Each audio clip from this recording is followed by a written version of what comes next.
8 ವರ್ಷಗಳ ನಂತರ ಸಹ್ಯಾದ್ರಿ ಕಣಿವೆಯಲ್ಲಿ ಕಾರ್ವಿ ಹೂವು ಅರಳಿದೆ. ಈ ಹೂವನ್ನ ವೀಕ್ಷಿಸಲು ಸಹ್ಯಾದ್ರಿ ಪರ್ವತ ಶ್ರೇಣಿಗೆ ಪ್ರಕೃತಿ ಪ್ರಿಯರು ಮುಗಿಬೀಳ್ತಿದ್ದಾರೆ. ನಿಸರ್ಗ ಪ್ರೇಮಿಗಳ ಮನಸೆಳೆಯುವ ಈ ಕಾರ್ವಿ ಹೂವಿನಲ್ಲಿ ಅನೇಕ ಆರೋಗ್ಯಕರ ಗುಣಲಕ್ಷಣವಿದೆ.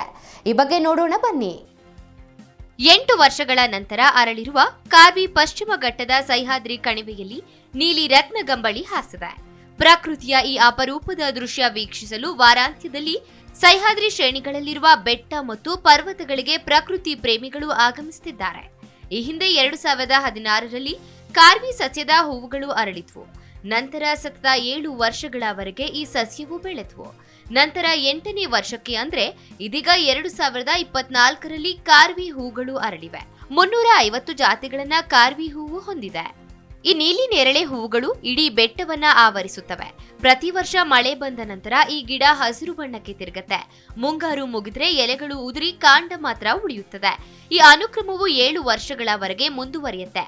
ನಂತರ ಸೆಪ್ಟೆಂಬರ್ನಿಂದ ಅಕ್ಟೋಬರ್ ವರೆಗೆ 8ನೇ ವರ್ಷದಲ್ಲಿ ಈ ಸಸ್ಯಗಳು ನೀಲಿ ನೇರಳೆ ಬಣ್ಣದ ಹೂವುಗಳೊಂದಿಗೆ ಅರಳುತ್ತೆ. ಈ ಸಮಯದಲ್ಲಿ ಪರ್ವತದ ನೋಟವು ವರ್ಣಯವಾಗಿ ಕಾಣಿಸುತ್ತದೆ. ಮುಂಬೈನ ಸಂಜಯ್ ಗಾಂಧಿ ರಾಷ್ಟ್ರೀಯ ಉದ್ಯಾನ, ತುಂಗರೇಶ್ವರ ವನ್ಯಜೀವಿ ಅಭಯಾರಣ್ಯ, ಮುಂಬೈನ ಫಿಲ್ಮ್ ಸಿಟಿ, ಕಾರ್ಗರ್ ಹಿಲ್ಸ್ ಮತ್ತು ಇತರ ಸ್ಥಳಗಳಲ್ಲಿ ಜನರ ನೂಕುನುಗ್ಗಲು ಕಂಡು ಬರ್ತಾ ಇದೆ. ಕಾರ್ವಿ ಸಸ್ಯವು ಔಷಧೀಯ ಮೂಲಿಕೆ ಮತ್ತು ದೈನಂದಿನ ಜೀವನದಲ್ಲಿ ಕಾರ್ವಿ ಅನೇಕ ಪ್ರಯೋಜನಗಳನ್ನ ಹೊಂದಿದೆ. ಅಲ್ಲದೆ ಈ ಜೇನುತುಪ್ಪವು ಮಕ್ಕಳಿಗೆ, ಹಿರಿಯರಿಗೆ ಮತ್ತು ಮಹಿಳೆಯರಿಗೆ ತುಂಬಾ ಪ್ರಯೋಜನಕಾರಿಯಾಗಿದೆ. ತಜ್ಞರ ಪ್ರಕಾರ ಅವರ ಹಿಮೋಗ್ಲೋಬಿನ್ ಸಮಸ್ಯೆ ರಾಮಬಾಣವಾಗಿದೆ. ಕಾರ್ವಿ ಮೂಳೆಗಳ ಆರೋಗ್ಯಕ್ಕೆ ತುಂಬಾ ಪ್ರಯೋಜನಕಾರಿ ಎಂದು ಆಯುರ್ವೇದ ತಜ್ಞರು ಹೇಳ್ತಾರೆ. ಜ್ವರ ಸೇರಿದಂತೆ ಇನ್ನಿತರ ಸಮಸ್ಯೆಗಳಿಂದ ನಾಲಿಗೆ ರುಚಿ ಕಳೆದುಕೊಂಡಿದ್ರೆ ಆಗ ಕಾರ್ವಿ ಹೂವು ಸೇವಿಸಿದ್ರೆ ನಾಲಿಗೆ ರುಚಿ ಸರಿ ಹೋಗುತ್ತೆ. ದೇಹದ ಉಷ್ಣಾಂಶವನ್ನ ಕಡಿಮೆ ಮಾಡುವ ಗುಣವನ್ನ ಹೊಂದಿದೆ. ಕಾರ್ವಿ ಬೇರು ತಂಪು ನೀಡುವ ಆಯುರ್ವೇದ ಔಷಧಿಯಾಗಿದೆ. ಚರ್ಮದಲ್ಲಿ ಉರಿ ಕಾಣಿಸಿಕೊಂಡ್ರೆ ಈ ಸಸ್ಯದ ಬೇರುಗಳನ್ನ ತೆಗೆದು ಹಚ್ಚಿಕೊಂಡ್ರೆ ಉರಿ ಕಡಿಮೆಯಾಗುತ್ತೆ.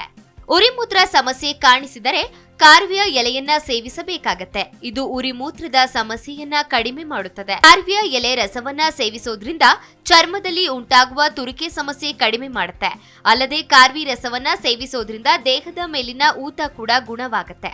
ಕಾರ್ವಿ ಬೇರನ್ನ ತೆಗೆದು ಗಾಯಕ್ಕೆ ಹಚ್ಚಿದ ಗಾಯವು ಮಾಯವಾಗುತ್ತೆ. ಕೀವು ಸ್ರವಿಸುತ್ತಿದ್ರೆ ಕಡಿಮೆಯಾಗುತ್ತೆ. ಕಾರ್ವಿ ಸಸ್ಯದ ಬೇರುಗಳಲ್ಲಿ ಹಲವು ಔಷಧೀಯ ಗುಣಗಳನ್ನ ಹೊಂದಿದೆ. ಕಾರ್ವಿ ಸಸ್ಯದ ಬೇರನ್ನ ಅರೆದು ಊತದ ಮೇಲೆ ಲೇಪಿಸಿದ್ರೆ ಊತ ತಕ್ಷಣವೇ ಕಡಿಮೆಯಾಗುತ್ತೆ. ಹೀಗೆ ಕಾರ್ವಿ ಬೇರು ಆರೋಗ್ಯದ ವಿವಿಧ ಸಮಸ್ಯೆಗಳನ್ನ ಪರಿಹರಿಸುವ ಔಷಧೀಯ ಗುಣಗಳನ್ನ ಹೊಂದಿದೆ. ಜಿ ಕನ್ನಡ ನ್ಯೂಸ್ ಈಗ ನಿಮ್ಮ ಮನೆಯಲ್ಲೇ ನೋಡಿ. ಎಲ್ಲ ಕೇಬಲ್ಗಳಲ್ಲಿ ಈಗ ಲಭ್ಯ.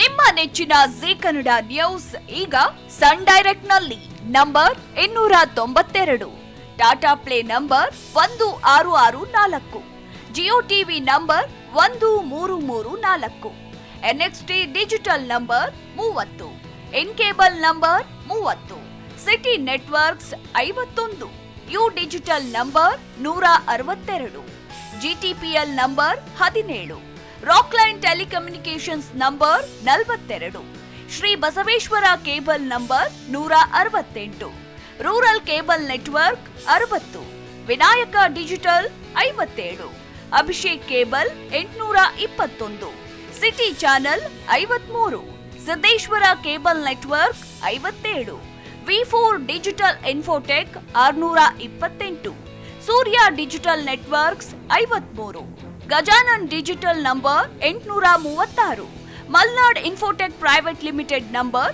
56, Metro Cast number 830, Victory Digital number 167ರಲ್ಲಿ ನೋಡಿ ಆನಂದಿಸಿ.